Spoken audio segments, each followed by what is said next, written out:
सुप्रभात। आशा है इस वीडियो को आप अपने छात्रों के साथ भी साझा करेंगे। धन्यवाद। करें योग, रहे निरोग की श्रृंखला में आज का हमारा आसन है सुखासन।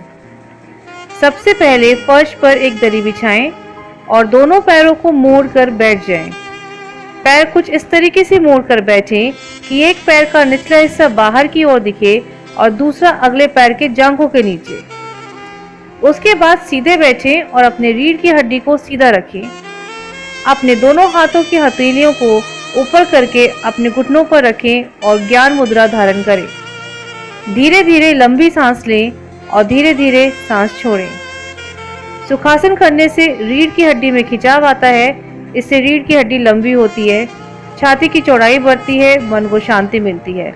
चिंता, तनाव और मानसिक थकान से जुड़े रोग दूर होते हैं। किंतु याद रखें, यदि आपके घुटनों में दर्द रहता है तो इस आसन को करने से बचें।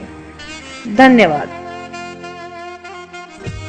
एक सिक्का हमेशा आवाज करता है, जबकि कागज का नोट शांत रहता है। Coins always make sound, while currency notes stays silent.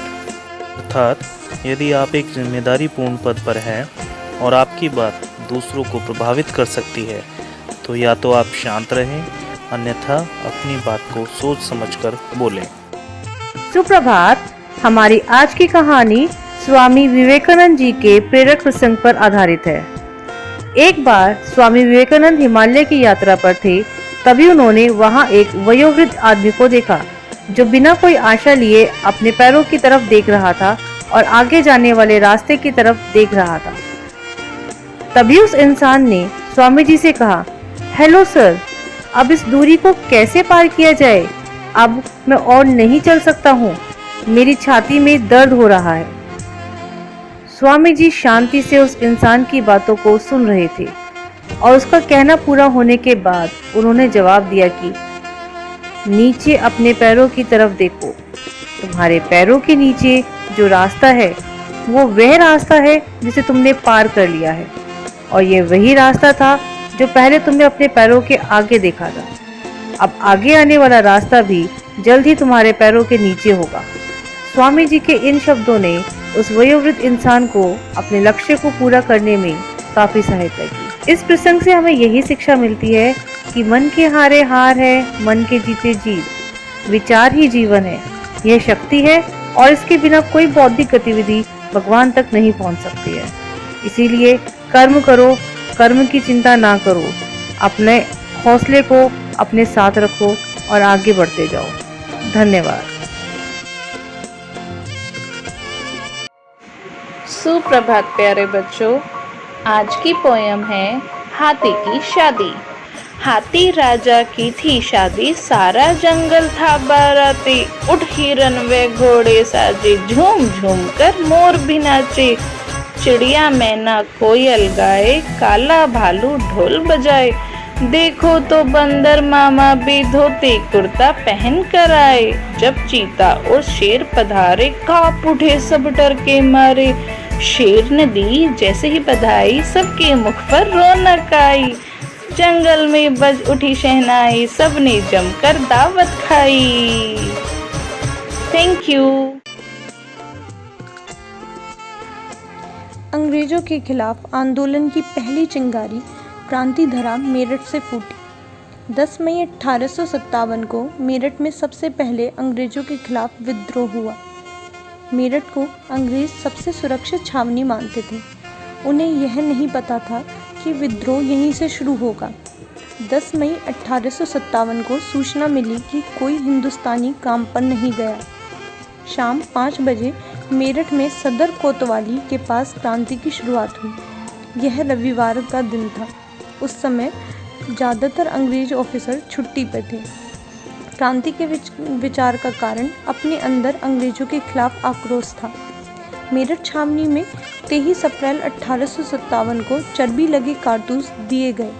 भारतीय सैनिकों ने उन चर्बी लगे कारतूसों का इस्तेमाल करने से मना कर दिया। सैनिकों के इनकार के बाद उन पर कोर्ट मार्शल चलाकर यातनाएं दी गई।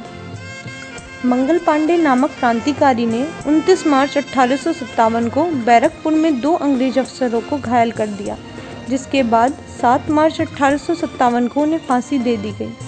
कुछ समय तक यह विरोध थमा रहा, परंतु इसका गुस्सा लोगों के मन में उबलने लगा था।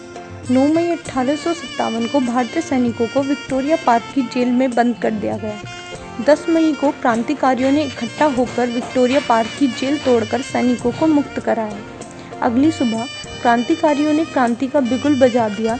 यह बिगुल दिल्ली तक भी पहुंच गया तथा मेरठ से उठी अब क्रांति की लहरों ने पूरे देश से अंग्रेजों को उखाड़ फेंकने में मदद की। 10 मई 1857 की क्रांति मेरठ के सभी हिस्सों में एक साथ धधकी थी। क्रांतिकारियों ने इसकी शुरुआत सदर, लालकुर्ती, रजबन में 50 से अधिक अंग्रेजों को मौत के घाट उतारकर की थी। इस क्रांति ने देश में स्वतंत्रता की विचारधारा के बीज को क्रियान्वित किया। आइए नमन करें क्रांति धरा मेरठ को तथा क्रांति को प्रारंभ करने वाले क्रांतिकारियों को। 12 अगस्त सन 1919 में आज ही के दिन भारतीय अंतरिक्ष कार्यक्रम के जनक विक्रम साराभाई का अहमदाबाद में जन्म हुआ। विक्रम साराभाई ने इसरो की स्थापना की थी। विक्रम साराभाई भारत के प्रमुख वैज्ञानिक थे। इन्होंने अंतरिक्ष अनुसंधान के क्षेत्र में भारत को अंतर्राष्ट्रीय मानचित्र पर स्थान दिलाया।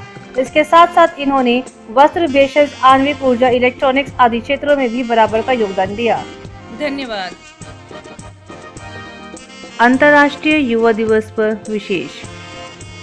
सच है विपत्ति जब आती है, कायर को ही दहलाती है। सूरमा नहीं विचलित होते, क्षण एक नहीं धीरज खोते। विघ्नों को गले लगाते हैं, कांटों में राह बनाते हैं। मुंह से न कभी उफ कहते हैं, संकट का चरण न कहते हैं। जो आ पड़ता सब सहते हैं, उद्योग निरत नित रहते हैं। शूलों का मूल नसाते हैं, खुद विपत्ति पर छाते हैं। है कौन विघ्न ऐसा जग में, टिक सके आदमी के मग में। खमठोक झेलता जब नर, पर्वत के जाते पांव उखड़। मानव जब जोर लगाता है, पत्थर पानी बन जाता है। गुण बड़े एक से एक प्रखर, है छिपे मानवों के भीतर। मेहंदी में जैसे लाली हो, वर्ती का बीच उजियाली हो। बत्ती जो नहीं जलाता है, रोशनी नहीं बह पाता है, रोशनी नहीं बह पाता है।